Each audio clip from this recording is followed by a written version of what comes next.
everybody, let's talk lawsuits, okay? Some of you know there's a giant settlement that happened last week with the National Association of Realtors, and the results of that will go into play in mid-July if it's approved. What I want to tell you are the two ways that this impacts you as a potential home buyer or seller in the future. And everything that I'm going to say is specific to buyers and sellers, home buyers and sellers in Indiana. Different states have different laws pertaining to some of this stuff.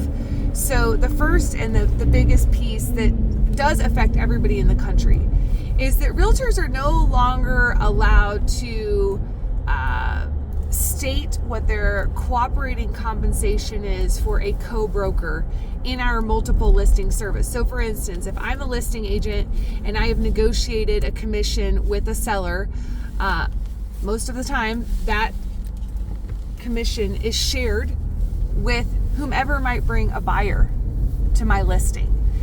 And now I can't say in our multiple listing service what that percentage is of the sales price.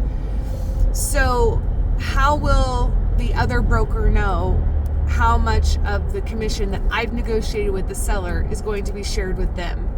We're working that out. Something that realtors across the country are trying to figure out, because we can no longer put it in our multiple listing service. We can promote it, we can tell people, we just can't put it in the multiple listing service. So that's part one. Part two, and this is the part that's specific to Indiana, we have to now sign buyer's agency agreements with every buyer that we write a contract with. So we've always had listing contracts. Now we have required buyer exclusive agency contracts. These forms have been available for years and years. And some brokers in the state of Indiana and across the country have been using these forms for years and years. Well, now it is a requirement. And the piece that's different for the state of Indiana is that our governor put this into law a couple of weeks ago. He signed it.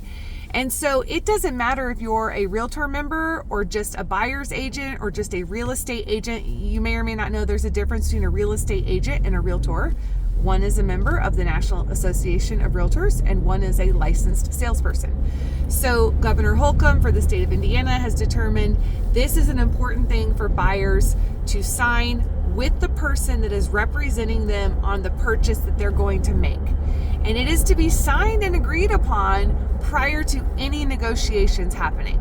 So prior to your purchase agreement being submitted, effective, I believe this law goes into effect July 1st for the state of Indiana, an exclusive buyer's agency agreement must be signed and delivered to the buyer so they know what their agent that they have selected is obligated to do on their behalf by the state law.